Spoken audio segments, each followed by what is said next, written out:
A toalha de mesa ainda estava dobrada dentro do armário de cedro quando tudo desmoronou.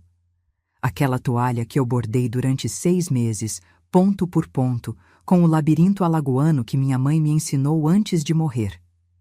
Cada nó daquele fio branco guardava uma oração que eu fazia pelo meu filho, pelo casamento dele, pela felicidade que eu desejava que ele encontrasse.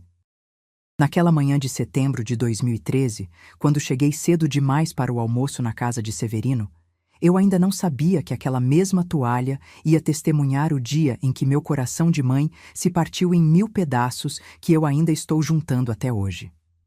Meu nome é Maria da Conceição Oliveira dos Santos, mas todo mundo me conhece por Neném. Tenho 70 anos agora, neste dezembro de 2025, e estou aqui para contar uma história que eu guardei dentro de mim por muito tempo. Uma história sobre sacrifício, sobre ingratidão, mas também sobre a força que a gente nem sabe que tem até o mundo desabar em cima da nossa cabeça. Nasci em 1955. No agreste alagoano, numa casinha de taipa na periferia de Palmeira dos Índios, aquela cidade que o povo chama de Princesa do Sertão. Meu pai era agricultor e minha mãe era bordadeira, conhecida por toda a região pelo primor do trabalho que fazia. Herdei dela as mãos para o bordado e o coração mole para quem eu amo. Sou uma mulher miúda, com as mãos calejadas de quem passou a vida inteira enfiando agulha em pano. Tenho as costas meio curvadas de tanto debruçar sobre o bastidor, e os olhos já não enxergam mais tão bem, mas ainda consigo reconhecer um ponto mal dado a léguas de distância. Meu cabelo, que já foi preto como asa de graúna, agora está todo branco, e eu uso ele preso num coque baixo, do jeito que minha mãe usava. No meu rosto, as rugas contam as histórias de cada sorriso e de cada lágrima que eu derramei nesta vida.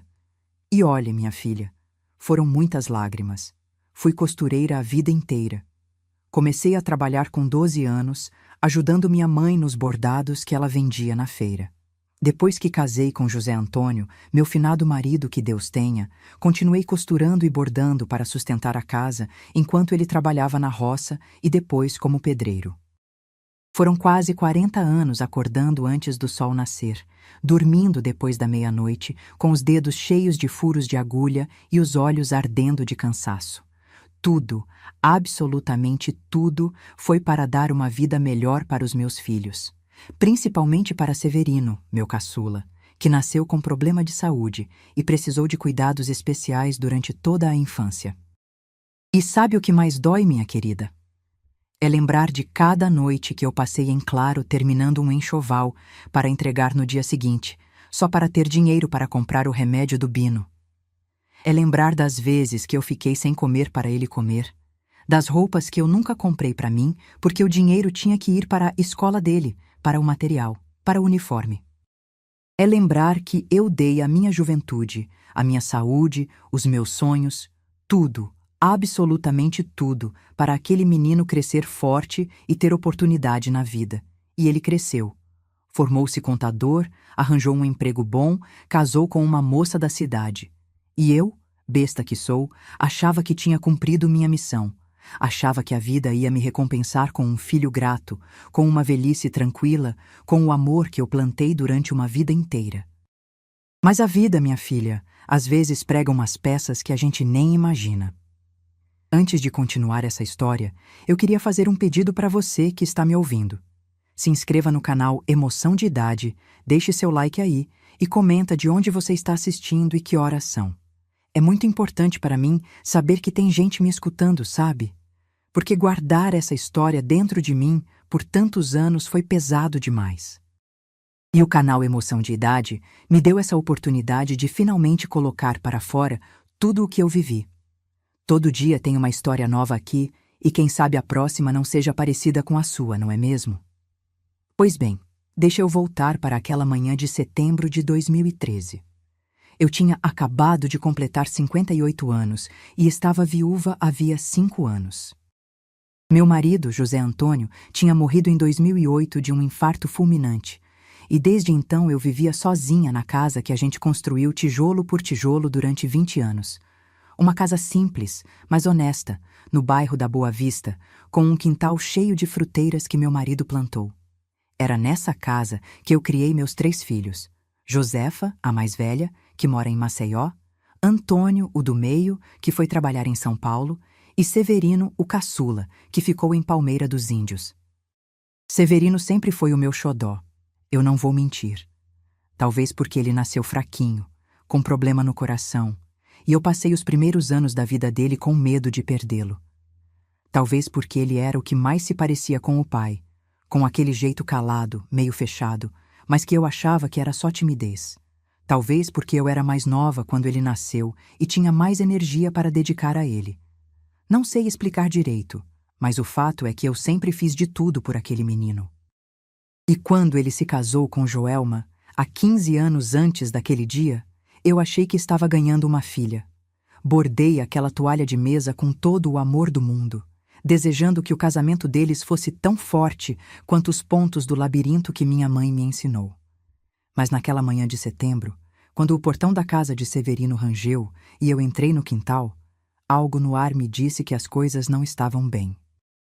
Era um domingo de sol forte, daqueles que fazem a gente suar só de respirar, mas dentro de mim havia um frio estranho. Joelma apareceu na porta da cozinha com o rosto pálido, os olhos arregalados, e veio correndo na minha direção antes mesmo de eu chegar na varanda. Ela me puxou pelo braço, me levou para o canto do quintal, debaixo do pé de manga, e disse numa voz trêmula, quase sussurrando: Dona Conceição, por favor, a senhora não responda o que Bino vai dizer agora. Pelo amor de Deus, não responda. Deixe ele falar, mas não responda. Eu olhei para aquela mulher que eu conhecia havia 15 anos e não entendi nada. O que era tão grave que eu não podia responder? Que segredo meu filho estava escondendo que fazia a própria esposa tremer daquele jeito? Joelma não me deu tempo de perguntar. Ela só apertou minha mão com força, me olhou nos olhos com uma expressão que eu nunca vou esquecer, uma mistura de pena e medo, e me levou para dentro da casa. Severino estava sentado na sala, na poltrona que era do pai dele, com uma pasta de documentos no colo. Quando ele levantou os olhos e me viu, eu percebi que o menino que eu criei, que eu amamentei, que eu carreguei nas costas durante noites de febre, não estava mais ali. No lugar dele, havia um homem que eu não reconhecia, com um olhar frio e uma voz que cortava como faca quando ele abriu a boca e disse as palavras que mudaram tudo. Para vocês entenderem o tamanho da facada que eu levei naquele dia, eu preciso voltar no tempo e contar de onde eu vim, como eu vivi, e tudo o que eu fiz para chegar até ali. Eu nasci numa noite de março de 1955, numa casinha de taipa no povoado de Caldeirões, que fica nos arredores de Palmeira dos Índios. Minha mãe, Dona Francisca, era conhecida como Chica Bordadeira por toda a região, e meu pai, seu Manuel, trabalhava na roça de sol a sol. Éramos pobres, mas nunca passamos fome, porque minha mãe era mulher de fibra e sempre dava um jeito de colocar comida na mesa. Lembro do cheiro de feijão cozinhando no fogão de lenha, do barulho do pilão socando milho de madrugada, do gosto do café ralo com rapadura que a gente tomava antes de ir para a escola. A casa onde eu nasci tinha chão de barro batido e paredes grossas de taipa que guardavam o fresco durante o dia e o calor durante a noite. Tinha um quintal enorme com um pé de joá, um de tamarindo e outro de pinha, que dava frutas tão doces que até hoje eu sinto o gosto na boca quando fecho os olhos. Minha mãe ficava sentada na varanda o dia inteiro, debruçada sobre o bastidor, fazendo aqueles bordados de labirinto que eram a especialidade dela. O labirinto alagoano, minha filha, é uma arte que pouca gente sabe fazer direito. É um bordado de pontos contados que forma desenhos geométricos, parecendo um labirinto mesmo, por isso o nome. Requer paciência, precisão e mãos firmes, 3 coisas que minha mãe tinha de sobra. Eu ficava horas sentada aos pés dela, observando as mãos enrugadas moverem a agulha com uma velocidade que parecia mágica. Ela me ensinou os primeiros pontos quando eu tinha 7 anos, usando retalhos de pano que sobravam das encomendas. No começo, meus dedos eram desajeitados e eu me furava toda hora, mas minha mãe tinha paciência.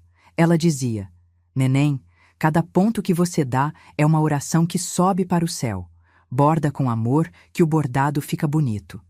Minha mãe morreu quando eu tinha 13 anos. Foi de repente uma dor no peito que ela achou que era indigestão, mas era o coração que estava cansado de tanto trabalhar. Lembro do dia como se fosse ontem. Era uma tarde de agosto, daquelas frias de inverno alagoano, e ela estava terminando uma toalha de altar para a Igreja do Senhor Bom Jesus. De repente, ela deixou cair o bastidor, levou a mão ao peito e me olhou com uns olhos assustados. Eu corri para chamar meu pai na roça, mas quando voltamos, ela já tinha ido. Estava sentada na mesma cadeira, com o bastidor no chão e a agulha ainda presa no pano. A morte da minha mãe me deixou um vazio que eu carreguei por muitos anos. Meu pai nunca se recuperou. Ele continuou trabalhando na roça, mas parecia um homem pela metade, como se a alma dele tivesse ido junto com a de Chica. Eu tive que assumir a casa com 13 anos, cozinhar, lavar, passar, limpar e ainda continuar os bordados que minha mãe deixou encomendados. Foi assim que eu me tornei mulher antes da hora. E foi assim que eu aprendi que a vida não espera a gente estar pronta. Aos 16 anos, eu já era conhecida como a filha da Chica bordadeira, e as pessoas começaram a me encomendar trabalhos. Eu bordava toalhas de mesa, lençóis, fronhas, enxovais de noiva, enxovais de bebê, tudo o que aparecesse. O dinheiro era pouco, mas dava para comprar o feijão, o arroz, a farinha, e ainda sobrava um tiquinho para guardar. Meu pai ficava orgulhoso de mim. Dizia que eu tinha as mãos de ouro da minha mãe. E esse elogio era o suficiente para eu continuar. Foi numa festa de São João que eu conheci José Antônio, o homem que se tornaria meu marido. Eu tinha 17 anos e ele tinha 21. Ele era pedreiro, trabalhava na construção das casas novas que estavam surgindo no centro de Palmeira e tinha vindo de Igaci para buscar uma vida melhor. Era um homem bonito, moreno, com olhos pretos que brilhavam quando ele ria, e mãos grandes e calejadas de quem não tinha medo de trabalho. A gente se encontrou debaixo de um pé de juazeiro enfeitado com bandeirinhas coloridas, e ele me ofereceu um pedaço de bolo de milho que ele mesmo tinha feito. Nós casamos em 1973, eu com 18 anos e ele com 22. A cerimônia foi simples, na igrejinha do povoado, com poucos convidados e um vestido que eu mesma bordei. Meu pai estava doente nessa época, com uma tosse que não passava, e morreu 3 meses depois do casamento. Eu fiquei órfã de pai e mãe antes de completar 19 anos, e se não fosse José Antônio, eu não sei o que seria de mim. Nós fomos morar numa casinha alugada perto da feira, um quartinho e uma cozinha que mal cabia os dois. José Antônio trabalhava na construção durante o dia e eu bordava durante a noite. A gente sonhava em ter uma casa própria, um quintal com fruteiras, um lugar para criar os filhos que a gente queria ter. E aos poucos, tostão por tostão, a gente foi juntando dinheiro. Foram anos difíceis, minha filha. Anos de apertar o cinto e abrir mão de muita coisa. Mas a gente era jovem, tinha saúde e tinha fé. E isso era suficiente para seguir em frente. Josefa nasceu em 1975, 2 anos depois do casamento. Foi um parto difícil, que durou quase um dia inteiro, e eu achei que ia morrer. Mas quando eu ouvi o choro dela e vi aquela coisinha pequena nos braços da parteira, eu entendi que tudo tinha valido a pena. Josefa era uma menina forte, esperta, com os olhos do pai e a teimosia da mãe. Antônio veio em 1978, um menino quieto e observador que gostava mais de ficar lendo do que de brincar na rua. E, finalmente, em 1980, nasceu Severino, meu caçula, o filho que eu quase perdi antes mesmo de conhecer. Severino nasceu prematuro, com 7 meses, pequenininho como um passarinho. O médico disse que ele tinha um problema no coração, um sopro que poderia ser grave, e que a gente precisava ter muito cuidado. Eu passei os primeiros meses da vida dele sem dormir direito, acordando a cada hora para ver se ele estava respirando, correndo para o hospital a cada febre, a cada engasgo, a cada susto. José Antônio trabalhava dobrado para pagar os remédios e as consultas, e eu bordava de madrugada com o menino dormindo no meu colo para ajudar nas despesas. Foi nessa época que a gente conseguiu comprar o terreno no bairro da Boa Vista. Era um pedaço de terra no alto de um morro, com uma vista bonita para a Serra do Goiti, mas sem nada construído. José Antônio começou a levantar a casa nos fins de semana, tijolo por tijolo, com as próprias mãos. Eu ajudava carregando areia, fazendo massa, segurando as tábuas. As crianças brincavam no meio da obra, sujas de cimento, felizes de ver a casa crescendo. Foram 5 anos até a casa ficar pronta, 5 anos de trabalho duro, mas quando a gente finalmente se mudou, em 1986, eu chorei de alegria. Aquela casa era o sonho da minha vida realizado. Tinha 3 quartos, uma sala, uma cozinha grande com fogão de gás e de lenha, um banheiro dentro de casa e um quintal enorme onde José Antônio plantou mangueira, goiabeira, pinheira, coqueiro e um pé de jambo rosa que dava frutos tão doces que as crianças da vizinhança vinham pedir. Eu enfeitei a casa com cortinas que eu mesma bordei, coloquei toalhas de labirinto em todas as mesas, pendurei quadros de Nossa Senhora nas paredes. Era uma casa simples, mas era nossa, construída com suor e sacrifício, e eu tinha orgulho de cada tijolo. Os anos foram passando, as crianças foram crescendo, e a vida foi seguindo seu curso. Josefa se formou professora e foi trabalhar em Maceió, onde conheceu o marido e constituiu família. Antônio, que sempre foi o mais estudioso, conseguiu uma bolsa para fazer faculdade em São Paulo e nunca mais voltou para morar em Alagoas. E Severino, meu caçula, o menino do coração fraco que eu criei com tanto desvelo, se formou contador e arranjou emprego numa empresa grande de Palmeira dos Índios. Eu continuei bordando durante todos esses anos. Minha fama foi crescendo e eu comecei a receber encomendas de gente de Maceió, de Arapiraca, até de Recife. Bordei enxovais para noivas ricas, toalhas para altares de igrejas famosas, lençóis para políticos e fazendeiros. Meu trabalho foi exposto na Feira de Arte e Cultura de Palmeira dos Índios várias vezes, e eu ganhei prêmios e reconhecimentos. Mas o trabalho que eu mais me orgulhava não era nenhum desses. Era a toalha de mesa que eu bordei para o casamento de Severino. Quando ele me disse que ia se casar com Joelma, uma moça de família boa que trabalhava no banco, eu fiquei a mulher mais feliz do mundo. Finalmente, meu caçula, o menino que eu quase perdi tantas vezes, estava realizando o sonho de constituir família. Eu comecei a bordar a toalha 6 meses antes do casamento, escolhendo o melhor tecido de linho que eu encontrei, usando as linhas mais finas, fazendo o desenho de labirinto mais elaborado que eu já tinha feito. No centro da toalha, bordei as iniciais SNJ entrelaçadas e embaixo a data do casamento, 15 de junho de 1998. Cada ponto daquela toalha era uma oração pelo casamento do meu filho, um desejo de que ele fosse feliz, uma promessa de que eu sempre estaria ali para apoiar. Entreguei a toalha para Joelma no dia do casamento, embrulhada em papel de seda e guardada numa caixa de papelão forrada. Ela abriu na frente de todo mundo, os olhos brilhando de emoção, e me abraçou com força. Disse que nunca tinha visto um bordado tão bonito, que ia guardar aquela toalha como um tesouro, que ia usar só em ocasiões especiais. E durante muitos anos, ela cumpriu a promessa. A toalha aparecia na mesa nas festas de Natal, nos aniversários, nas datas importantes. E eu, toda vez que via, sentia o coração inchar de orgulho e amor. Mas as coisas começaram a mudar depois que José Antônio morreu. Meu marido teve um infarto em janeiro de 2008, caiu no quintal enquanto regava as plantas, e quando eu o encontrei, já era tarde demais. A morte dele foi um baque tão grande que eu achei que não ia sobreviver.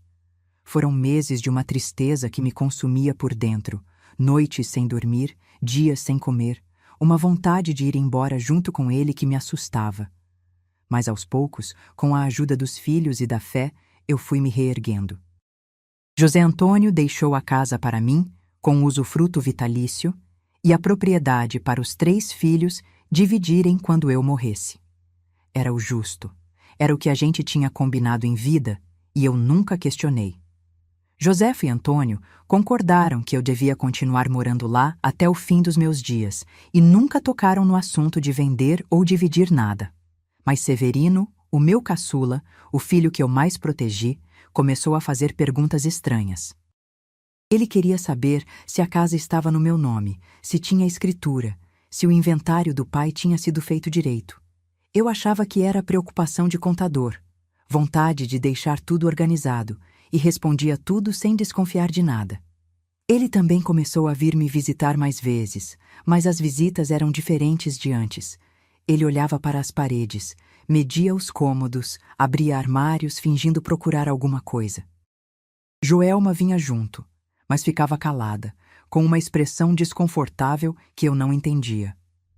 Houve um dia, uns 6 meses antes daquele almoço de setembro, em que Severino apareceu em casa com um advogado. Disse que era para organizar os papéis do meu marido, que eu precisava assinar uns documentos para regularizar a situação. Eu, que sempre confiei cegamente no meu filho, assinei tudo o que ele mandou sem ler direito. O advogado explicava as coisas usando palavras difíceis que eu não entendia, e Severino dizia para eu não me preocupar, que era tudo burocracia, que ele estava cuidando de mim. Naquele dia, Joelma ficou na cozinha durante todo o tempo, e não quis entrar na sala onde eu assinava os papéis. Quando eu fui me despedir dela depois que Severino e o advogado foram embora, vi que ela estava com os olhos vermelhos, como se tivesse chorado. Perguntei o que estava acontecendo, mas ela desconversou, disse que era alergia, que estava tudo bem. Também teve outra vez, umas semanas depois, em que eu fui visitar Severino sem avisar. Era uma tarde de quarta-feira, e eu tinha acabado de entregar uma encomenda perto da casa dele, então resolvi passar para fazer uma surpresa. Quando cheguei, ouvi as vozes dele e de Joelma discutindo alto na cozinha. Eles estavam tão concentrados na briga que não me viram entrar. Joelma dizia coisas como: "Isso é errado. Você não pode fazer isso com sua própria mãe. Ela vai ficar desamparada." E Severino respondia que era necessário, que era a única solução, que Joelma não entendia de negócios. Quando eu tossi para avisar que estava ali, os dois pararam de repente, com aquela cara de quem foi pego fazendo coisa errada. Joelma ficou vermelha e saiu da cozinha às pressas, e Severino fingiu que estava tudo normal. Me ofereceu café, perguntou como eu estava. Eu quis perguntar sobre o que eles estavam discutindo, mas algo dentro de mim tinha medo da resposta. Então eu fingi que não tinha ouvido nada e fui embora com aquele peso no peito. Os sinais estavam todos ali, minha filha. Estavam na forma como Severino olhava para mim com uma expressão que eu não reconhecia. Estavam nas conversas interrompidas quando eu chegava, nos telefonemas que ele atendia em voz baixa e depois dizia que era coisa do trabalho. Estavam no jeito como ele parou de me abraçar quando chegava e quando ia embora, mantendo sempre uma distância que antes não existia. Estavam no olhar de Joelma, cada vez mais triste, cada vez mais culpado, como se ela soubesse de algo terrível que não podia me contar. Mas eu, na minha teimosia de mãe que não quer enxergar defeito no filho, continuei fingindo que estava tudo bem. Continuei bordando, continuei cozinhando para levar na casa dele, continuei planejando o Natal e os aniversários como se nada estivesse diferente. Até aquele dia de setembro de 2013, quando Joelma me puxou para o canto do quintal e pediu para eu não responder o que Severino ia dizer. E o que ele disse, minha querida? O que ele disse naquela sala, com aquela pasta de documentos no colo e aquele olhar frio, foi algo que eu jamais imaginei ouvir da boca de um filho. Ele disse que tinha vendido a casa que eu e José Antônio construímos com as próprias mãos, a casa onde eu criei meus 3 filhos, a casa onde meu marido morreu, a casa onde eu pretendia viver até o fim dos meus dias. Ele disse que a venda já estava feita, que os novos donos iam tomar posse em 30 dias e que eu precisava arrumar outro lugar para morar. Mas não foi só isso. Ele disse mais.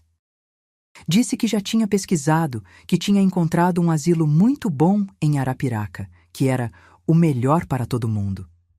Disse que eu estava ficando velha demais para morar sozinha, que a casa era grande demais para uma pessoa só, que era perigoso, uma mulher da minha idade sem ninguém por perto. Disse tudo isso olhando nos meus olhos, como se estivesse falando de uma estrangeira, como se eu não fosse a mulher que passou noites em claro cuidando dele quando era criança, que trabalhou até os dedos sangrarem para pagar os remédios dele, que deu a vida inteira para ele ter uma chance de ser alguém. Eu olhei para Joelma, que estava encostada na porta da cozinha, chorando em silêncio. Olhei para Severino, que segurava aquela pasta de documentos como se fosse um escudo. Olhei para a toalha de mesa que eu tinha bordado para o casamento deles, que estava ali, na mesa da sala, debaixo de um vaso de flores falsas. E pela primeira vez na minha vida, eu não tive palavras. Pela primeira vez na minha vida, eu, Maria da Conceição, a mulher que enfrentou a pobreza, a orfandade, a viuvez, fiquei completamente muda diante do meu próprio filho. O silêncio que tomou conta daquela sala durou apenas alguns segundos, mas para mim pareceu uma eternidade. Eu sentia o coração batendo tão forte que achei que ia sair pela boca, e as pernas tremiam tanto que eu tive que me apoiar no encosto do sofá para não cair. Na minha cabeça, as palavras de Severino se repetiam como um disco arranhado. Vendeu a casa, asilo em Arapiraca, o melhor para todo mundo. Era como se eu estivesse vivendo um pesadelo do qual não conseguia acordar. Joelma continuava chorando em silêncio na porta da cozinha e eu me lembrei do pedido dela. Não responda. Mas como não responder a uma coisa dessas? Como ficar calada diante do meu próprio filho, me dizendo que eu não tinha mais onde morar, que ele tinha decidido o meu destino sem me consultar, que o lugar para mim era um asilo longe de tudo o que eu conhecia? Severino deve ter percebido que eu estava em choque, porque ele continuou falando como se quisesse preencher o silêncio com justificativas. Disse que a venda da casa tinha sido um ótimo negócio, que ele tinha conseguido um preço muito acima do mercado, que o dinheiro ia ser dividido entre ele e os irmãos. Disse que tinha conversado com Josefa e Antônio, que eles tinham concordado, que era a decisão mais sensata. Disse que eu ia gostar do asilo, que tinha quartos individuais, que tinha enfermeira 24 horas, que era como um hotel para idosos. Cada palavra que saía da boca dele era como um punhal entrando no meu peito. Eu olhava para aquele homem de 33 anos, de terno e gravata, com diploma de contador pendurado na parede, e tentava encontrar o menino que eu criei.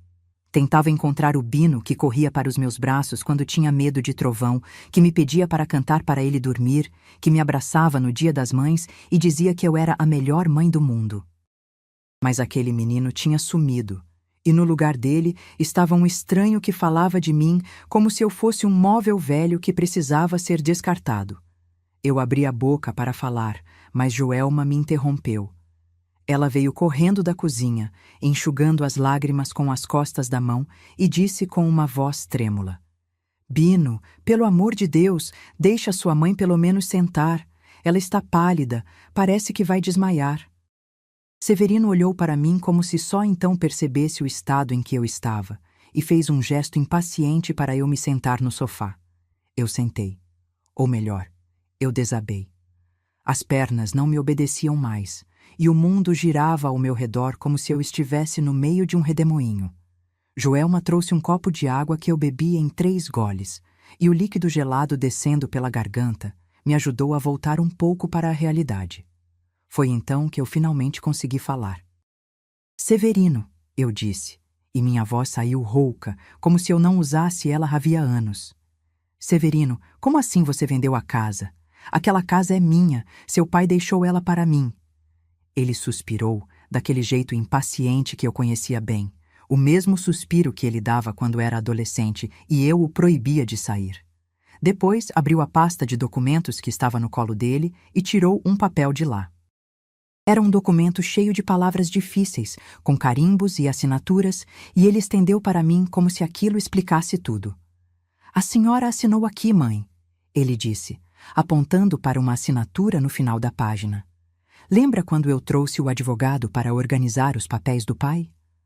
A senhora assinou a transferência da propriedade para mim. Agora a casa está no meu nome, e eu tenho todo o direito de vender. Eu peguei o papel com as mãos tremendo e olhei para a assinatura. Era a minha letra, não tinha como negar. Maria da Conceição Oliveira dos Santos, escrito com a mesma caneta azul que eu usava para tudo. Eu tinha assinado aquilo, eu mesma, confiando no meu filho como uma besta velha que não desconfia de nada.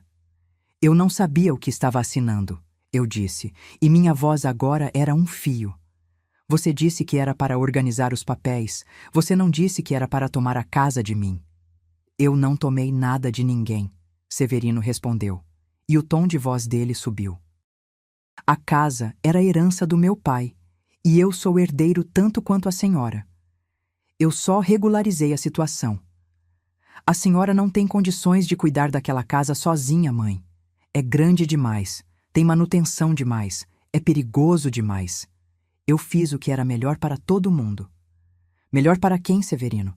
Eu perguntei, e senti a raiva começando a substituir o choque.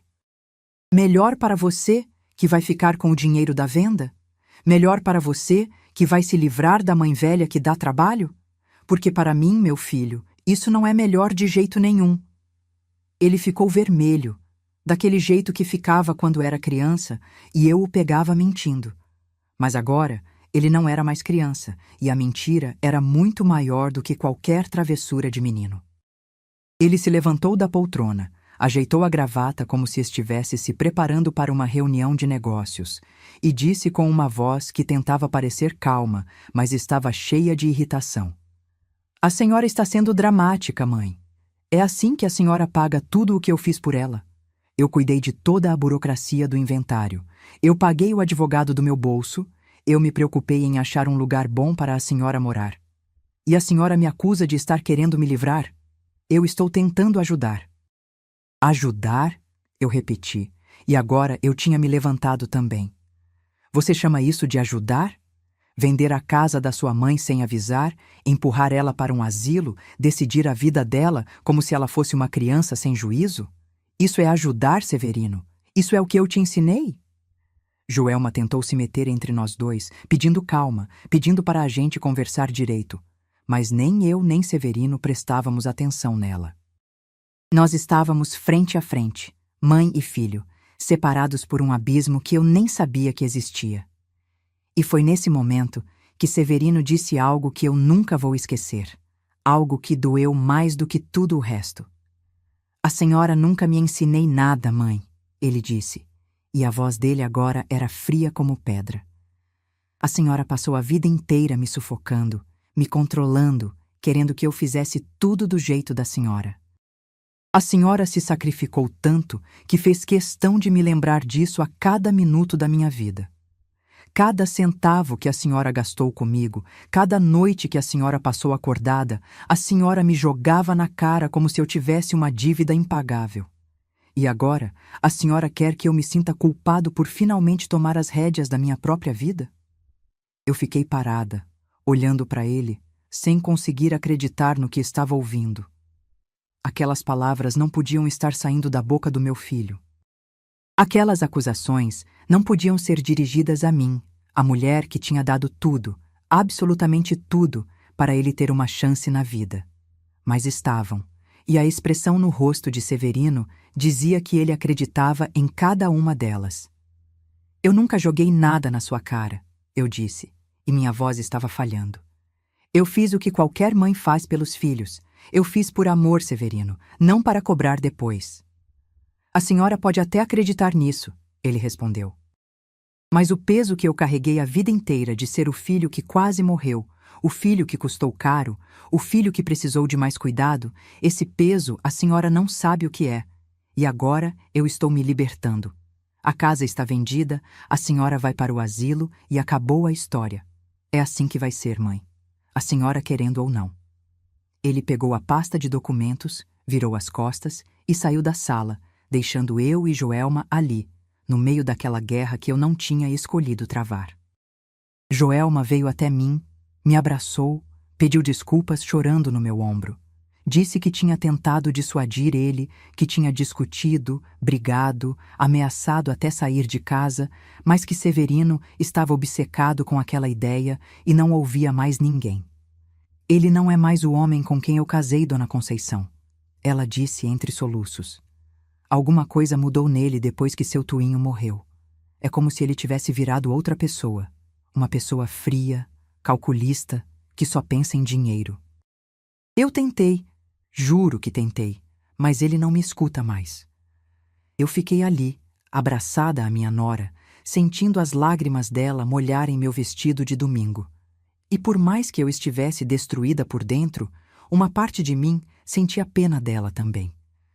Joelma tinha se casado com um homem que agora ela não reconhecia, e estava presa num casamento que a fazia chorar escondido. Nós duas éramos vítimas do mesmo Severino, cada uma a seu modo. Quando finalmente me soltei do abraço de Joelma e saí daquela casa, o sol de setembro estava inclemente, batendo na minha cabeça como se quisesse me castigar ainda mais. Eu caminhei pelas ruas de Palmeira dos Índios sem rumo, passando pela praça da igreja, pelo mercado, pela casa onde eu nasci, e que agora era um terreno baldio. Eu não sabia para onde ir, não sabia o que fazer, não sabia como contar para Josefa e Antônio o que tinha acontecido. Tudo o que eu sabia era que a vida como eu conhecia tinha acabado naquela sala, naquele domingo de setembro, diante do meu próprio filho. Cheguei em casa quando o sol já estava se pondo, pintando o céu de laranja e rosa por cima da serra do Goiti. Entrei pelo portão que José Antônio tinha feito com as próprias mãos, passei pela mangueira que ele plantou quando Josefa nasceu, subi os 3 degraus da varanda que ele construiu para eu sentar e bordar nas tardes de calor. Cada canto daquela casa tinha uma lembrança, cada parede guardava uma história, e agora tudo aquilo ia ser entregue para estranhos, porque meu filho tinha decidido que era o melhor para todo mundo. Eu sentei na cadeira da varanda, a mesma cadeira onde minha mãe morreu, bordando uma toalha de altar, e olhei para o quintal que estava escurecendo. O pé de jambo rosa balançava com o vento, o cheiro de jasmim da cerca invadia a varanda, os grilos começavam a cantar anunciando a noite. E eu, Maria da Conceição, a mulher forte que nunca se deixou derrubar, a mulher que enfrentou a orfandade, a pobreza, a viuvez, finalmente me permiti chorar. Chorei por horas, até não ter mais lágrimas. Chorei pela casa que eu ia perder, pela traição do meu filho, pelo futuro incerto que me esperava. Chorei por José Antônio, que não estava mais ali para me defender. Chorei pela minha mãe, que morreu cedo demais e não me ensinou como lidar com um filho que se transforma em inimigo. Chorei por mim mesma, pela velha que eu tinha me tornado, pela mulher que não tinha forças para lutar. E quando as lágrimas finalmente secaram, quando o silêncio da noite era quebrado apenas pelo canto dos grilos e pelo latido distante de algum cachorro, eu fiz a única coisa que sabia fazer. Rezei. Rezei para Nossa Senhora do Amparo, a padroeira de Palmeira dos Índios, pedindo proteção e orientação. Rezei para meu marido, pedindo que ele intercedesse por mim lá no céu. Rezei para minha mãe, pedindo que ela me desse a força que eu não estava encontrando. E foi rezando, com o terço de contas de madeira que era da minha avó apertado nas mãos, que eu adormeci ali mesmo, na cadeira da varanda, debaixo do céu estrelado do agreste alagoano. Os dias que se seguiram foram os mais difíceis da minha vida. Eu acordava toda manhã com a sensação de que tinha sido atropelada por um caminhão, o corpo doendo, a cabeça pesando, o coração em pedaços. Não conseguia comer direito, não conseguia dormir direito, não conseguia nem bordar, que era a única coisa que sempre me deu paz. Ficava sentada na varanda olhando para o nada, pensando no que ia ser de mim, imaginando a cara dos vizinhos quando soubessem que eu tinha sido expulsa da própria casa pelo próprio filho. Josefa ligou 3 dias depois, furiosa. Disse que Severino tinha contado para ela sobre a venda da casa, mas tinha apresentado uma versão completamente diferente da realidade. Segundo ele, eu estava muito doente e não conseguia mais cuidar de mim mesma. Por isso ele tinha tomado a decisão difícil de me colocar num asilo onde eu teria cuidado profissional. Josefa quase acreditou, até ligar para mim e ouvir a minha versão. Ele mentiu para mim, mãe, ela disse. E eu podia ouvir a raiva na voz dela mesmo pelo telefone. Mentiu descaradamente. Disse que a senhora tinha concordado, que era o que a senhora queria. Como é que meu irmão fez uma coisa dessas? Como? Eu não tinha resposta. Eu mesma me fazia essa pergunta a cada minuto de cada dia.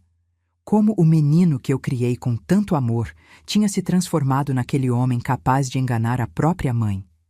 Onde eu tinha errado? O que eu tinha deixado de fazer? Antônio também ligou, de São Paulo, igualmente indignado. Ele queria pegar um avião e vir para Alagoas imediatamente. Queria confrontar Severino, queria resolver isso de homem para homem. Mas eu pedi para ele não fazer nada ainda, para esperar, para deixar a poeira baixar. Eu ainda não sabia o que fazer, ainda estava tentando entender o que tinha acontecido, ainda estava procurando uma saída que não envolvesse destruir a família de vez. Porque veja bem, minha filha, apesar de tudo o que Severino tinha feito, ele ainda era meu filho. Ainda era o menino que eu carreguei no ventre durante 9 meses, que eu amamentei durante 2 anos, que eu vi dar os primeiros passos e falar as primeiras palavras. O amor de mãe não tem botão de desligar. A gente não consegue simplesmente parar de amar um filho porque ele fez uma coisa horrível. A gente sente raiva, sente decepção, sente uma dor que não tem nome, mas o amor continua ali, teimoso, se recusando a morrer. E foi pensando nisso, nesse amor teimoso que eu ainda sentia pelo meu caçula, que eu resolvi procurar ajuda. Não para destruir Severino, mas para me proteger, para garantir que eu não ia acabar num asilo contra a minha vontade, que eu não ia perder tudo o que construí na vida, que eu ainda tinha algum poder sobre o meu próprio destino. A primeira pessoa que eu procurei foi Dona Carminha, uma vizinha antiga que era aposentada do cartório. Ela tinha trabalhado 30 anos, registrando documentos, escrituras e testamentos, e conhecia as leis melhor do que muito advogado. Eu fui até a casa dela numa tarde de terça-feira, levando um pedaço de bolo de milho que eu tinha feito de madrugada, porque não conseguia dormir, e contei tudo o que tinha acontecido. Dona Carminha ouviu em silêncio, os olhos estreitando atrás dos óculos grossos, as mãos cruzadas sobre a barriga. Quando eu terminei de falar, ela ficou um tempo quieta, pensando, e depois perguntou uma coisa que mudou tudo. Neném, você disse que seu marido deixou a casa para você com usufruto vitalício, não foi? Você tem certeza disso? Eu confirmei. José Antônio tinha deixado claro no testamento que a casa era minha para morar até o fim dos meus dias, e só depois da minha morte é que os filhos poderiam dividir o patrimônio. Era o que a gente tinha combinado, era o que estava escrito no papel que o advogado dele tinha feito anos antes. Então, minha querida, Dona Carminha disse com um sorriso que eu não entendia. Seu filho pode ter passado a casa para o nome dele, mas ele não pode vender. Não enquanto você estiver viva. O usufruto vitalício significa que você tem o direito de morar naquela casa até morrer. E ninguém, nem filho, nem comprador, nem juiz, pode tirar isso de você. Eu olhei para ela sem entender direito. Como assim Severino não podia vender? Ele tinha me mostrado os documentos, tinha dito que a venda já estava feita, que os novos donos iam tomar posse em 30 dias. Como é que podia estar errado? Dona Carminha explicou com paciência. Disse que Severino provavelmente tinha me feito assinar uma transferência de propriedade, que de fato passava a casa para o nome dele. Mas essa transferência não anulava o usufruto que José Antônio tinha me garantido em vida.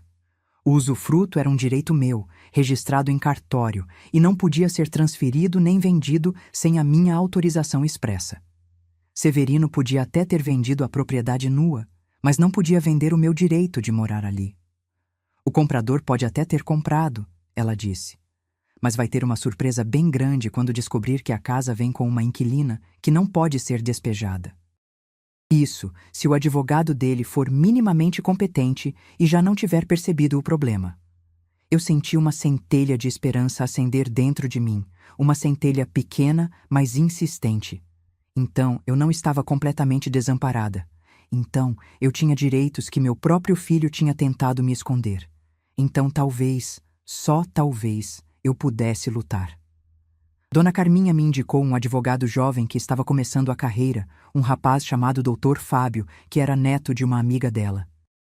Disse que ele era honesto, trabalhador e cobrava barato, 3 qualidades difíceis de encontrar juntas. Eu liguei para ele no dia seguinte, marquei uma consulta e fui ao escritório dele com todos os documentos que eu tinha. A certidão de casamento, a certidão de óbito de José Antônio, o testamento que ele tinha deixado e os papéis que Severino tinha me feito assinar naquele dia com o advogado dele. Doutor. Fábio era um rapaz de uns 30 anos, magro, com óculos de armação fina e um jeito calmo de falar que me deixou mais tranquila. Ele leu todos os documentos com atenção, fazendo anotações num caderno, parando de vez em quando para me fazer perguntas. Quando terminou, ele tirou os óculos, esfregou os olhos e me olhou com uma expressão séria. Dona Conceição, ele disse, a senhora foi vítima de um golpe. Seu filho usou a confiança que a senhora tem nele para fazê-la assinar documentos sem entender o que estava assinando.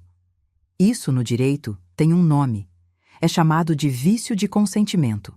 E mais grave ainda, ele tentou vender um imóvel sobre o qual a senhora tem usufruto vitalício, sem a sua autorização. Isso é ilegal. Eu senti o coração acelerar. Então eu estava certa. Então Severino tinha feito algo errado, não só moralmente, mas também legalmente. Perguntei ao doutor. Fábio, o que eu podia fazer? Quais eram as minhas opções? Como eu podia me proteger?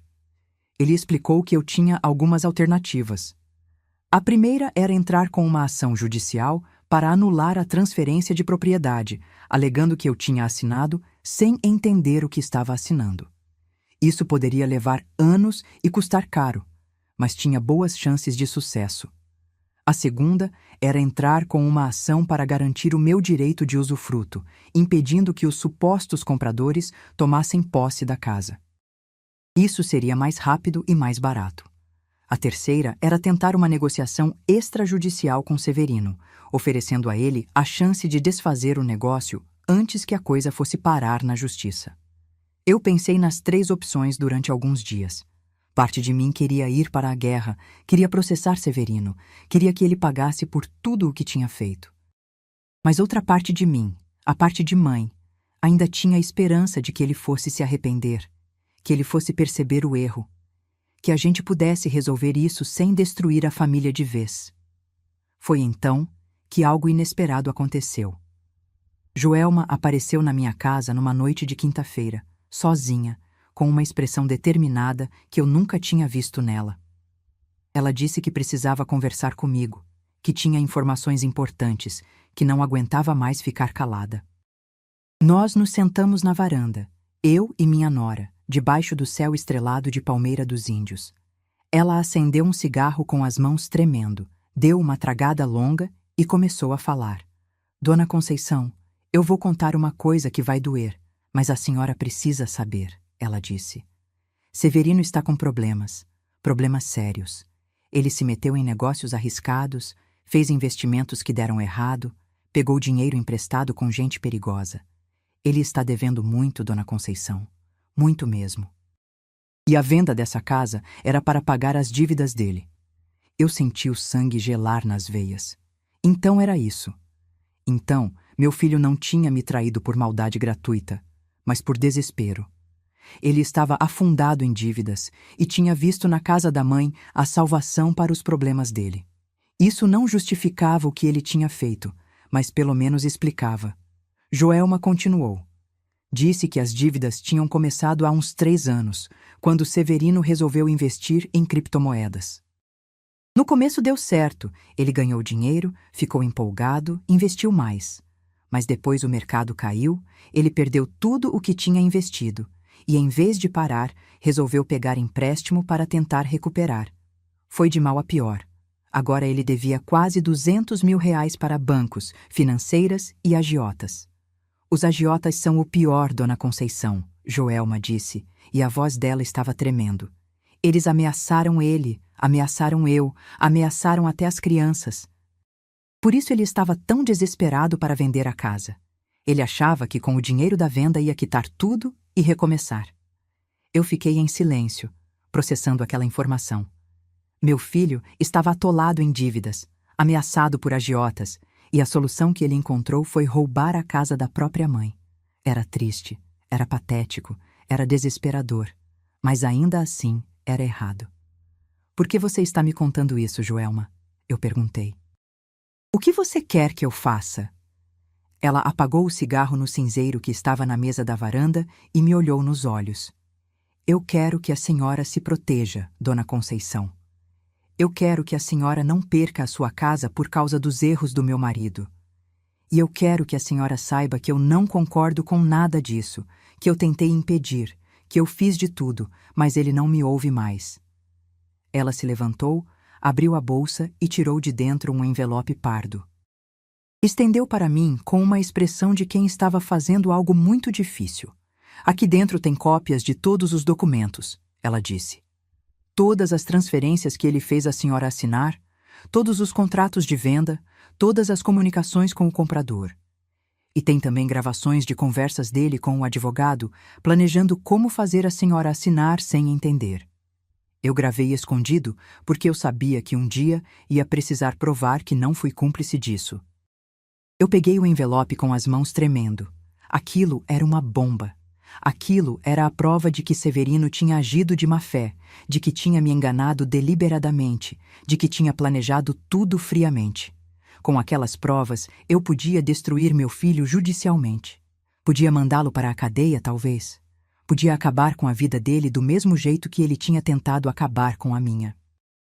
Joelma foi embora logo depois, me deixando sozinha com aquele envelope e com uma decisão impossível para tomar.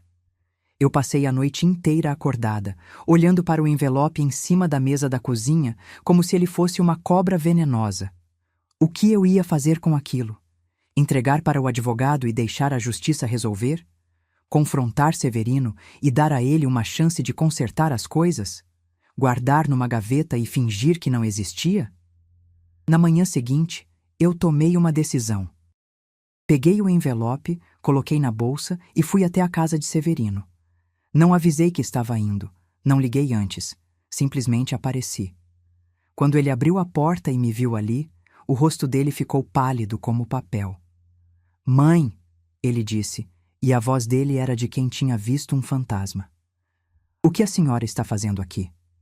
"Vim conversar com você, meu filho", eu respondi, e entrei na casa sem esperar convite. "Vim dar uma chance para você fazer a coisa certa." Nós nos sentamos na sala, frente a frente, do mesmo jeito que tínhamos sentado naquele domingo de setembro quando tudo começou. Mas agora as posições estavam diferentes. Agora eu tinha cartas na mão. Agora eu não estava mais indefesa. Eu tirei o envelope da bolsa e coloquei em cima da mesa de centro, entre nós dois. Vi os olhos de Severino arregalarem quando ele reconheceu o envelope, quando ele entendeu o que estava ali dentro. "Joelma me deu isso ontem à noite", eu disse. "Tem cópias de todos os documentos e gravações das conversas com o seu advogado. Eu sei de tudo, Severino. Sei das dívidas, sei dos agiotas, sei que você me enganou de propósito. Eu poderia levar isso para a polícia agora mesmo e você seria preso, mas eu não vou fazer isso." Ele me olhou sem entender, a boca aberta, as mãos tremendo. "Por que não?" Ele perguntou com voz de menino, com a mesma voz que ele usava quando era criança, e eu o pegava fazendo travessura. "Porque você é meu filho", eu respondi. "Porque eu ainda lembro do menino que você era, antes de se perder nessa ganância toda. E porque eu acredito que ainda existe uma chance de você voltar a ser aquele menino." Eu expliquei para ele o que eu queria. Primeiro, ele ia desfazer a venda da casa, negociando com o comprador e devolvendo o dinheiro que já tinha recebido. Segundo, ele ia assinar um documento reconhecendo que a transferência de propriedade tinha sido feita sob engano e anulando tudo. Terceiro, ele ia procurar ajuda profissional para a questão das dívidas, negociando com os credores de forma legal e honesta. E quarto, ele ia me pedir desculpas. Não uma desculpa de boca, dessas que a gente dá para se livrar de uma situação incômoda. Uma desculpa de verdade, olhando nos meus olhos, reconhecendo o mal que tinha feito. Severino ouviu tudo em silêncio, a cabeça baixa, os ombros curvados. Quando eu terminei de falar, ele ficou um tempo quieto, e eu achei que ele ia recusar, ia me desafiar, ia continuar com a mentira. Mas não foi isso que aconteceu. Ele levantou a cabeça e eu vi que tinha lágrimas nos olhos dele. Não eram lágrimas de teatro, dessas que a gente faz para manipular os outros. Eram lágrimas de verdade, de alguém que finalmente estava encarando a própria vergonha. Me perdoa, mãe, ele disse, e a voz dele estava embargada. Me perdoa por tudo. Eu me perdi, eu fiz coisas horríveis, eu tratei a senhora de um jeito que não tem desculpa. A senhora tem todo o direito de me odiar, de me processar, de nunca mais olhar na minha cara. Mas eu vou fazer tudo o que a senhora pediu. Vou desfazer a venda, vou anular os documentos, vou procurar ajuda. E vou passar o resto da minha vida tentando merecer de volta a sua confiança. Eu olhei para o meu filho, aquele homem de 33 anos que chorava como uma criança, e senti uma mistura de sentimentos que eu não saberia descrever. Raiva ainda, decepção, muita. Mágoa, que ia demorar anos para sarar. Mas também alívio. E no fundo, muito no fundo, uma pontinha de esperança. Eu me levantei, fui até ele e fiz algo que eu não sabia se ia conseguir fazer. Eu o abracei. Foi um abraço duro, desajeitado, sem a ternura que os nossos abraços tinham antes. Mas foi um abraço. Um começo. Uma porta que não tinha sido fechada de vez. As semanas seguintes foram de muito trabalho. Dr. Fábio, o advogado jovem que Dona Carminha tinha me indicado, cuidou de toda a parte legal. A venda da casa foi anulada, já que o comprador, quando soube da confusão, preferiu receber o dinheiro de volta do que se meter numa briga judicial. Os documentos de transferência foram declarados nulos por vício de consentimento. E meu usufruto vitalício foi reafirmado em cartório, agora com proteções adicionais para que ninguém pudesse mexer nele sem a minha autorização.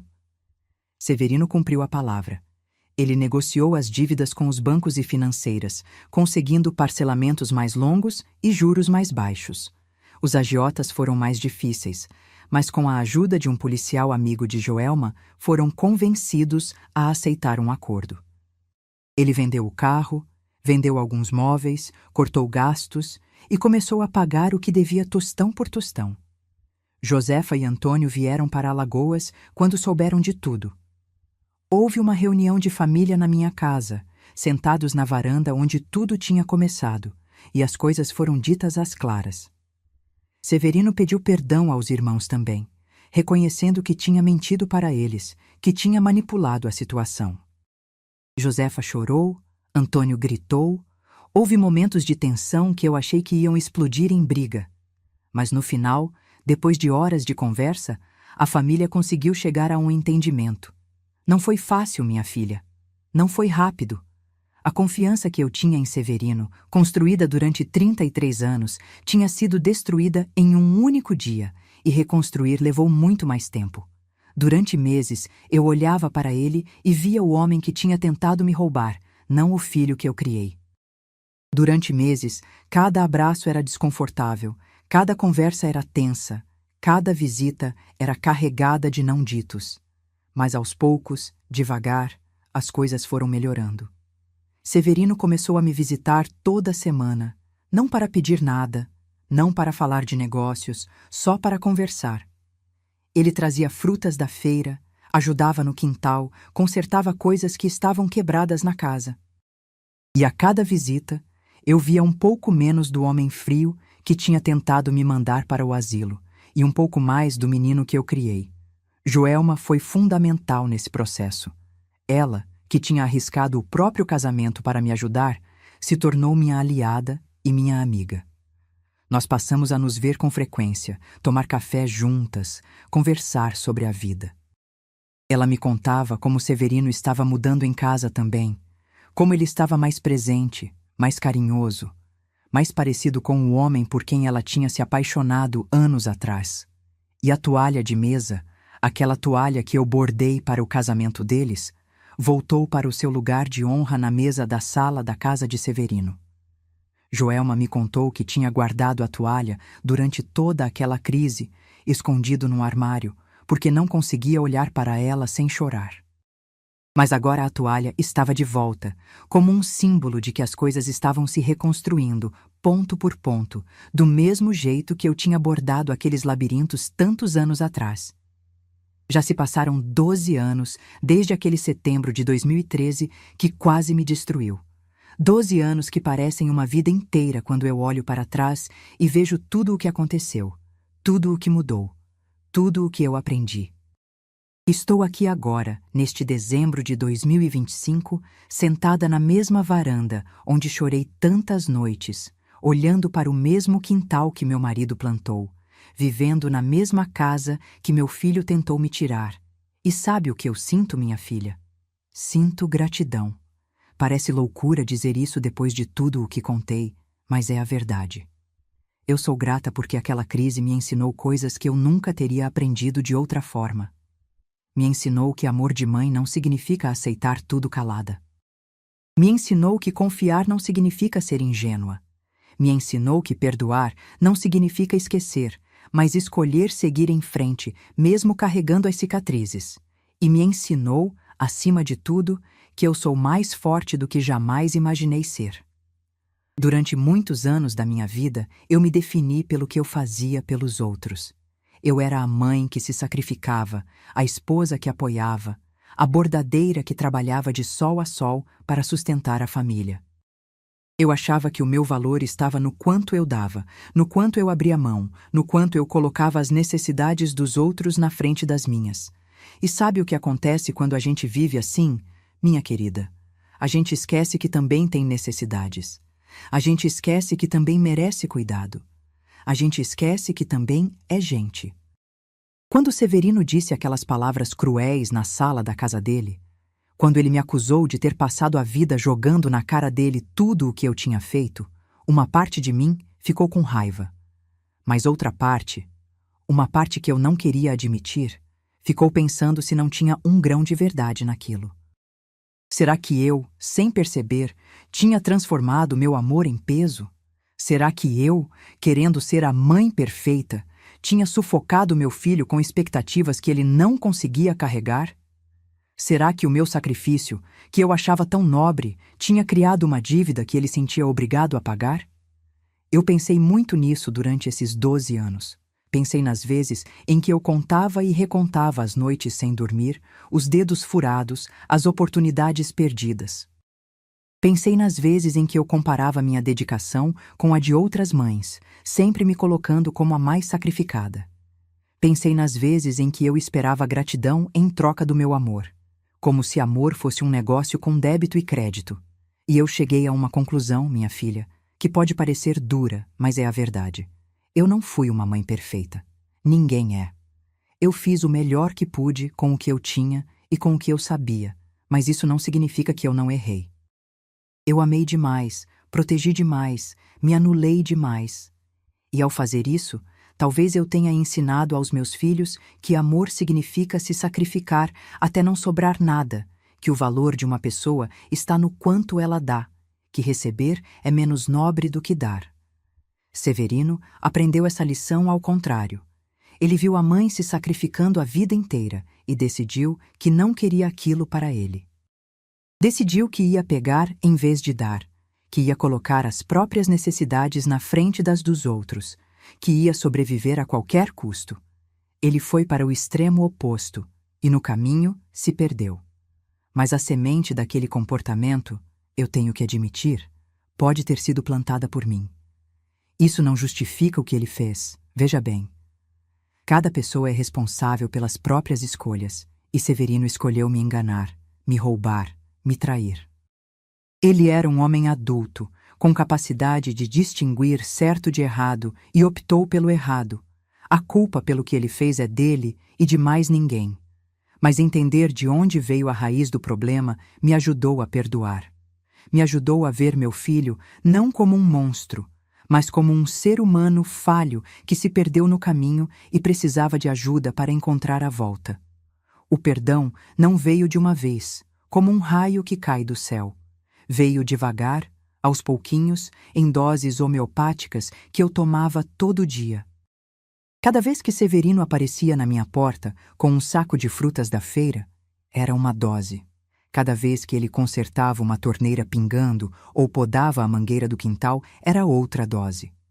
Cada vez que ele sentava comigo na varanda e conversava sobre a vida sem pedir nada em troca, era mais uma dose. E aos poucos, o remédio foi fazendo efeito.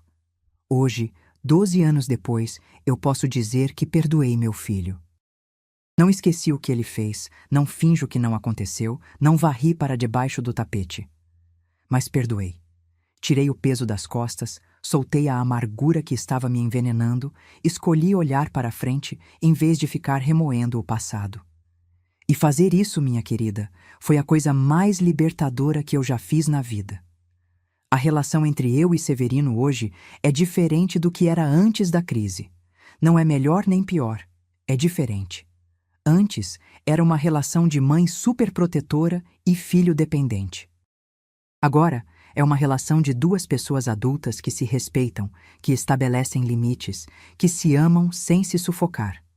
Ele não me deve nada, e eu não cobro nada. A gente se visita porque quer, conversa porque gosta, ajuda porque pode. É uma relação mais saudável, mais equilibrada, mais verdadeira. Severino conseguiu sair das dívidas há uns 5 anos, em 2020. Foi um processo longo e doloroso que exigiu sacrifícios de toda a família. Ele e Joelma venderam a casa grande onde moravam e foram para um apartamento menor. Venderam o carro novo e compraram um usado. Cortaram viagens, festas, luxos que antes pareciam essenciais. E aos poucos, real por real, foram pagando o que deviam. Joelma foi a grande heroína dessa história, se você quer saber. Ela, que poderia ter abandonado o marido quando descobriu o tamanho da encrenca, escolheu ficar e lutar junto. Ela, que arriscou tudo para me ajudar naquela noite em que trouxe o envelope com as provas, continuou sendo minha aliada e minha amiga. Hoje, eu a considero uma filha, não uma nora. Uma filha que eu ganhei de presente, que me ensinou o que é lealdade de verdade. Os 2 filhos deles, meus netos Pedrinho e Ana Clara, são a alegria da minha velhice. Pedrinho tem 17 anos agora. Está terminando o ensino médio e quer fazer medicina. Ana Clara tem 14, é apaixonada por música e toca violão, que é uma beleza. Eles vêm me visitar todo fim de semana, enchem minha casa de barulho e bagunça, comem toda a comida que eu faço e ainda pedem mais. E quando eles vão embora, a casa fica vazia, mas meu coração fica cheio. Josefa, minha filha mais velha, continua morando em Maceió com o marido e os 3 filhos. Ela vem me visitar uma vez por mês, passa o fim de semana, me ajuda a organizar as coisas da casa, me leva ao médico quando precisa. Foi ela quem descobriu que eu estava com catarata no ano passado e me convenceu a fazer a cirurgia. Agora eu enxergo melhor do que enxergava há 20 anos e voltei a bordar com a mesma precisão de quando era moça. Antônio, o do meio, continua em São Paulo, mas vem para Alagoas todo Natal e passa 2 semanas. Ele casou há 10 anos com uma paulista chamada Fernanda, uma moça simpática que no começo estranhava o calor e a comida apimentada, mas agora já se acostumou. Eles têm 2 filhos pequenos, gêmeos de 5 anos, que são a coisa mais sapeca que você já viu. Quando eles chegam aqui em casa, eu tenho que esconder tudo que é quebrável, porque esses meninos não param quietos, nem para respirar. A casa, aquela casa que quase me tiraram, continua sendo meu lar. Eu fiz algumas reformas nos últimos anos, com a ajuda dos filhos. Troquei o telhado que estava dando goteira, pintei as paredes por dentro e por fora, coloquei piso novo na cozinha e nos banheiros. O quintal continua o mesmo, com as fruteiras que José Antônio plantou, embora algumas já estejam velhas e produzam menos do que antes. A mangueira, aquela que ele plantou quando Josefa nasceu, ainda dá mangas todo dezembro e eu faço compota para distribuir para os vizinhos. Eu continuo bordando, apesar dos 70 anos e dos olhos que já não são os mesmos. Não aceito mais encomendas grandes, porque minha coluna não aguenta ficar debruçada sobre o bastidor por muitas horas. Mas faço trabalhos pequenos, toalhinhas de bandeja, guardanapos, fronhas de almofada, que eu vendo na feira de artesanato que acontece todo mês na praça da igreja. O dinheiro não é muito, mas é suficiente para eu me sentir útil, para eu me sentir viva, para eu me sentir ainda a filha de Chica Bordadeira. E sabe qual é o trabalho que eu mais me orgulho de ter feito nesses últimos anos? Uma toalha de mesa nova, bordada com o mesmo labirinto alagoano que minha mãe me ensinou. Mas essa toalha não foi para o casamento de ninguém. Essa toalha foi para mim. Depois de passar a vida inteira bordando para os outros, eu finalmente bordei algo para mim mesma. Uma toalha grande, bonita, com desenhos elaborados e fios de seda coloridos que eu comprei com o dinheiro da minha aposentadoria. Ela está na mesa da minha sala agora, debaixo do vaso de flores que eu renovo toda semana, e toda vez que eu olho para ela, eu me lembro de que eu também mereço coisas bonitas. Eu também mereço receber, não só dar. A vida aqui em Palmeira dos Índios segue calma, como sempre foi. A cidade cresceu um pouco desde que eu era moça, tem mais casas, mais carros, mais gente nas ruas. Mas ainda é a princesa do sertão que eu conheci quando nasci, com a serra do Goiti no horizonte, com o sino da igreja tocando nas horas certas, com o cheiro de terra molhada depois da chuva de inverno. Eu vou à missa todo domingo na igreja do Senhor Bom Jesus, a mesma igreja onde casei, onde batizei meus filhos, onde me despedi de José Antônio. Sento no mesmo banco de sempre, perto da imagem de Nossa Senhora do Amparo, e agradeço por estar viva, por ter saúde, por ter uma família que, apesar de tudo, ainda está unida. Tem dias que a saudade do meu marido aperta tanto que eu choro sozinha, sem motivo aparente. Faz 17 anos que ele se foi, mas a falta que ele faz não diminui. Eu ainda acordo às vezes de madrugada e estico a mão para o lado da cama onde ele dormia, esperando encontrar o corpo quente dele. Eu ainda cozinho feijão do jeito que ele gostava, com bastante coentro e cominho, e só depois me lembro que ele não está mais aqui para comer. Eu ainda guardo as camisas dele no armário, embora elas já estejam amareladas de velhice, porque me dá conforto sentir o cheiro dele no tecido. José Antônio seria o primeiro a me apoiar naquele setembro de 2013, se estivesse vivo. Ele nunca deixaria Severino fazer o que fez, nunca permitiria que me tratassem daquela forma. Às vezes eu fico imaginando o que teria acontecido se ele não tivesse morrido. Será que Severino teria se perdido do mesmo jeito? Será que a ausência do pai contribuiu para ele se tornar o homem frio que ele se tornou? Eu nunca vou saber as respostas, mas fico pensando. O que eu sei é que a morte de José Antônio deixou um vazio na nossa família que nunca foi preenchido. Ele era o pilar, o alicerce, a voz da razão que mantinha todo mundo no eixo. Quando ele se foi, cada um lidou com a perda do seu jeito. Josefa se jogou no trabalho. Antônio se afastou, foi para São Paulo e construiu uma vida longe de tudo que lembrasse o pai. E Severino?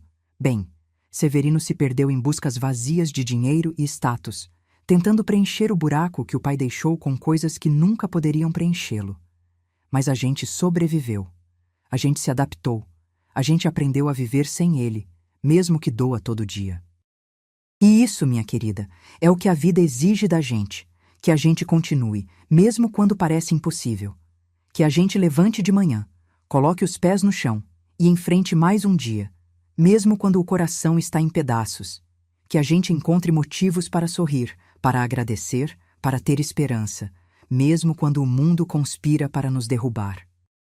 Se eu pudesse voltar no tempo e dar um conselho para a Maria da Conceição de 2013, aquela mulher que chorou sozinha na varanda depois de descobrir a traição do filho, eu diria para ela: neném, vai doer muito, mas você vai sobreviver. Você vai descobrir uma força dentro de você que nem sabia que existia. Você vai aprender a se valorizar, a se proteger, a se colocar em primeiro lugar de vez em quando. E no final, você vai sair dessa história mais inteira do que entrou. E para você que está me ouvindo agora, seja lá quem você for, eu quero deixar algumas coisas que eu aprendi nesses 70 anos de vida, e especialmente nesses 12 anos depois daquele setembro que mudou tudo. Primeiro, nunca assine nada sem ler e entender. Parece óbvio, mas eu, que me achava esperta, caí nessa armadilha. Não importa se é seu filho, seu marido, seu melhor amigo que está pedindo. Leia tudo, pergunte tudo, e se não entender, peça para alguém de confiança explicar. Sua assinatura é sua palavra, e sua palavra é o que você tem de mais valioso. Segundo, confiar não significa ser cega. A gente pode amar alguém profundamente e ainda assim manter os olhos abertos. A gente pode ter fé nas pessoas e ainda assim verificar se elas estão agindo certo. Confiança cega não é virtude, é ingenuidade. E ingenuidade, na maioria das vezes, é punida. Terceiro, você tem o direito de se proteger, mesmo contra quem você ama. Eu passei anos achando que proteger meus filhos significava me expor, me sacrificar, me colocar em último lugar.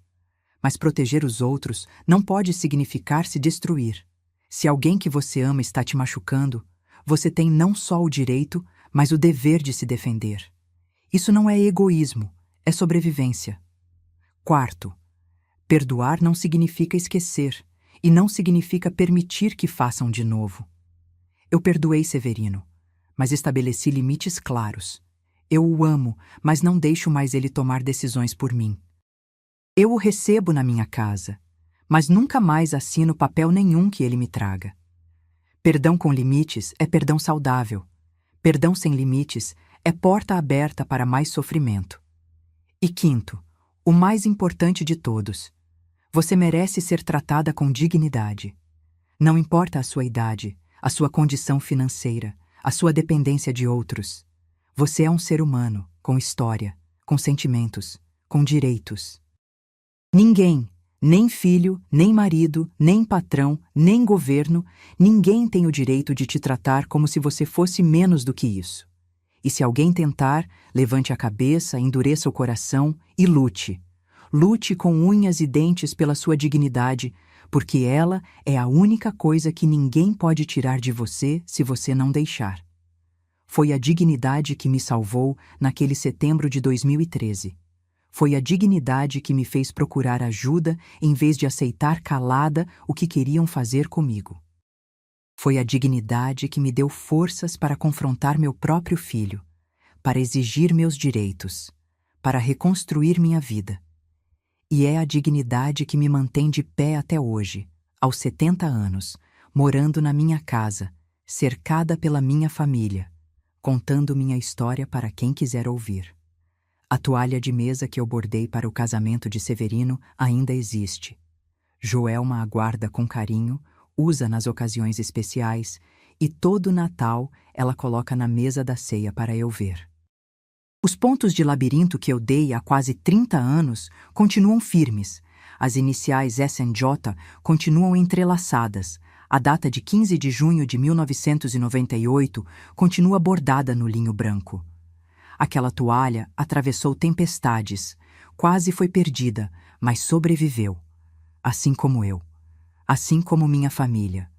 Assim como o amor que, apesar de tudo, ainda nos mantém unidos. Se você chegou até aqui, minha querida, meu querido, eu agradeço do fundo do meu coração. Obrigada por me ouvir. Obrigada por me acompanhar nessa jornada. Obrigada por emprestar seus ouvidos e seu tempo para essa velha aqui desabafar. Se inscreva no canal Emoção de Idade, deixe seu like, e se você realmente ficou comigo até o fim, comenta aí embaixo a palavra dignidade. Só quem assistiu a história toda vai entender por que essa palavra significa tanto para mim. Agradeço ao canal Emoção de Idade por essa oportunidade de compartilhar o que eu vivi. Nunca imaginei que minha história fosse interessar a alguém, mas se pelo menos uma pessoa se identificar, se pelo menos uma pessoa aprender alguma coisa com os meus erros e acertos, então valeu a pena contar.